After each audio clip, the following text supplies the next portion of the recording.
Usually, you want to stay clear of online casinos. A lot of them offer games that are not what they seem, with the odds tilted even more in their favor. And some will give you a really hard time when you try to withdraw, or even worse, they won't honor your withdrawal request at all. But what if the online casino offered a game that was flawed? What if they had a bug in their code that essentially exposed their hand? Let's talk about one of these bugs that I was able to exploit to the tune of thousands of dollars today on JackAce.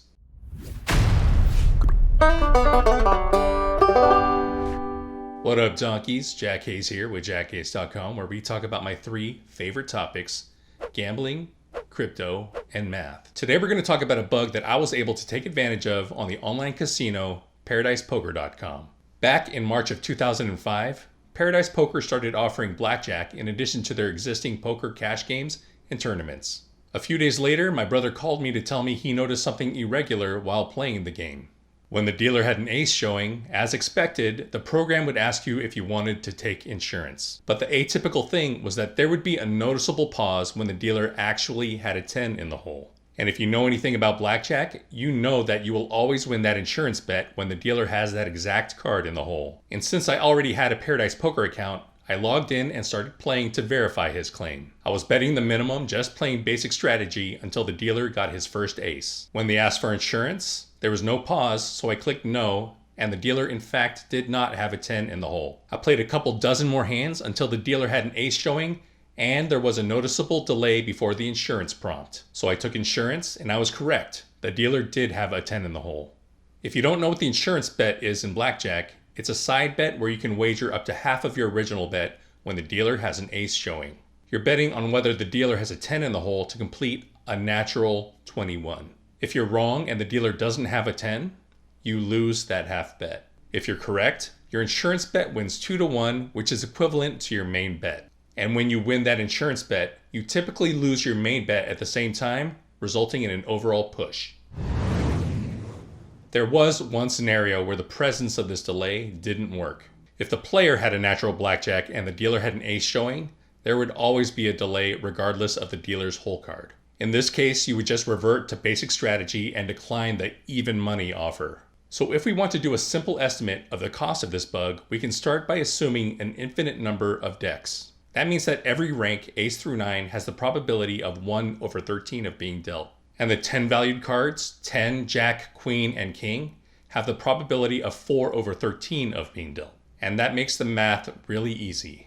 So the change in EV is equal to the probability of the dealer ace up card times the probability of the dealer 10 hole card times the probability of the player not having a blackjack times the win amount, which is approximately 1/13 times 4/13 times 1 minus 8/169 times 1 unit. And here, 8/169 is the probability of the player having a blackjack. And this is approximately 2.255%. And a swing of 2.255% in the player's favor is huge. Normally, the casino has a house advantage of 0.5% in blackjack. But this bug swings the advantage to the player's favor for an overall edge of about 1.7%.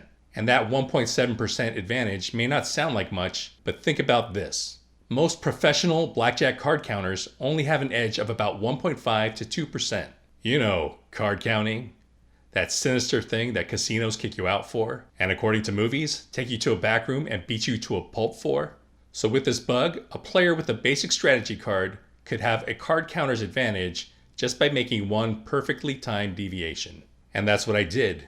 I played until about 5 in the morning when the sun was coming up and I could barely keep my eyes open. I stopped playing when I was too physically tired to continue, and right before I was about to cross the threshold of being up $10,000 for the day. Back then, I didn't know whether online casinos reported wins like brick and mortar casinos do when you cross that 10K threshold, and it just seemed like a good stopping point anyway. I went to bed, hoping I could rinse and repeat this win the following morning. There was really no reason to expect that they would fix this bug, as it had been in the wild for over a week. But before I had a chance to roll out of bed, my brother called me with bad news. They had fixed the bug, and now the delay was present no matter what the dealer's hole card was. So I logged in and verified that he was correct. The gravy train had come to its final destination. So, is this cheating? I was actually surprised to hear that people heard my story and interpreted my actions as cheating. Never in the wildest stretches of my imagination would I categorize this as cheating.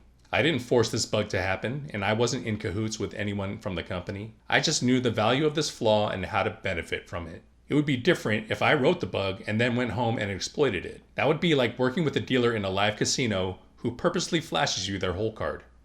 But that wasn't the case. To me, this was more like a company that offers a loss leader that ends up being detrimental to their profits. I can only guess what caused this bug. If I were to write a blackjack program, I would only deal cards as needed, and that's usually the case when writing most gambling programs. For example, when you play video poker, you're not walking up to a virtual table with a pre-shuffled deck that's handed out one by one when you start the game. The action begins when you press the deal button. At that precise moment, the random number generator selects your cards. And as you draw to that hand, the cards you receive aren't selected until you press draw again. So if you start a video poker hand with 2 pair, you will either end up with 2 pair or a full house depending on when you press that draw button. And I imagine this was the case with the dealer's hole card. Even though the dealer's hole card may be represented on screen with a face down card, I doubt that value is calculated until it is actually required. And there are probably some additional computations that happen when the dealer really does have that 10. Because the program would know that most of the hand could be finalized with the exception of this insurance side bet. And the cost of performing these additional calculations was noticeable as a prominent time delay. And their solution was probably to just add an artificial delay when the dealer didn't have that 10. At least that's what I would have implemented. I eventually wrote about my exploit, and it was published in the summer 2005 edition of 2600, the Hacker Quarterly, and also in the hardcover anthology, The Best of 2600, a Hacker Odyssey. And coincidentally, I ended up working with Paradise Poker's head of security and fraud when I worked for another online casino. He told me that they were well aware that people were taking advantage of this exploit, but they were making so much money on the game that they decided to keep it up while they fixed it. So unobservative and non-basic strategy blackjack players were well outnumbering the advantage players taking advantage of this flaw. If there's anything this experience taught me, it's that you should always be on the lookout for advantage play opportunities. You never know when one's going to show up. Lots of dollars, we all got gold. So that's my story. Hope you enjoyed it. If you did, like and subscribe. Always gamble responsibly, and peace out, donkeys.